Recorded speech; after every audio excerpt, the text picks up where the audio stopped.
Hello guys, మీ అందరి కోసం ఒక యూస్ఫుల్ చిట్కాతో అయితే మీ ముందుకు వచ్చేస్తుంది. ఏంటి అనుకుంటున్నారా? ఎన్ని రెమెడీస్ ఫాలో అయినా పొట్ట బాడీ తగ్గట్లేదని ఫీల్ అవుతున్నారా? అయితే ఈ రెమెడీని ఒక్కసారి ఫాలో అవ్వండి, ఖచ్చితంగా రిజల్ట్ మీకు తెలుస్తుంది. సో ఫస్ట్ మనం ప్రిపరేషన్ చేసుకోవడానికి స్టవ్ పైన బౌల్ పెట్టేసుకొని స్టవ్ ఆన్ చేసేసుకొని 1 గ్లాస్ వాటర్ యాడ్ చేసేసుకోండి. దాంట్లోకి 1 స్పూన్ ధనియా, హాఫ్ స్పూన్ జీరా, హాఫ్ స్పూన్ వాము వేసేసుకొని ఇక్కడ నేను చూపిస్తున్నట్లుగా చక్కగా మరిగించుకోండి.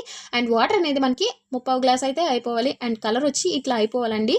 సో ఇప్పుడు మనం స్టవ్ అయితే ఆఫ్ చేసేసుకొని 5 మినిట్స్ పాటు చల్లార్చుకోవాలి. సో ఈ వాటర్ గోరువెచ్చగా అయిన తర్వాత వేస్ట్ అంతా కిందకి పోతుంది అండ్ వాటర్ అయితే పైకి తేరుతుందండి. ఇప్పుడు దీన్ని మనం గ్లాస్లోకి వేసేసుకొని డైరెక్ట్గా మార్నింగ్ ఎంటీ స్టమక్లో తాగేసేయడమే. ఇన్ కేస్ మీరు ఇట్లా తాగలేకపోతున్నాం అనుకుంటే కాస్త హనీ అండ్ లెమన్ వేసుకొని తాగేసేయండి, చాలా టేస్టీగా ఉంటుంది. సో ఈ రెమెడీ నేను ఆల్రెడీ యూజ్ చేసే మీకు చెప్తున్నా అండి, నాకైతే రిజల్ట్ ఉంది, మీకు కూడా తప్పకుండా రిజల్ట్ వస్తుంది.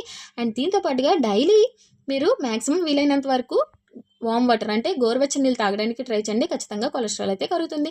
సో ఈ చిట్కా అయితే మీకు యూజ్ అవుతుందని అనుకుంటున్నాను. Thank you for watching.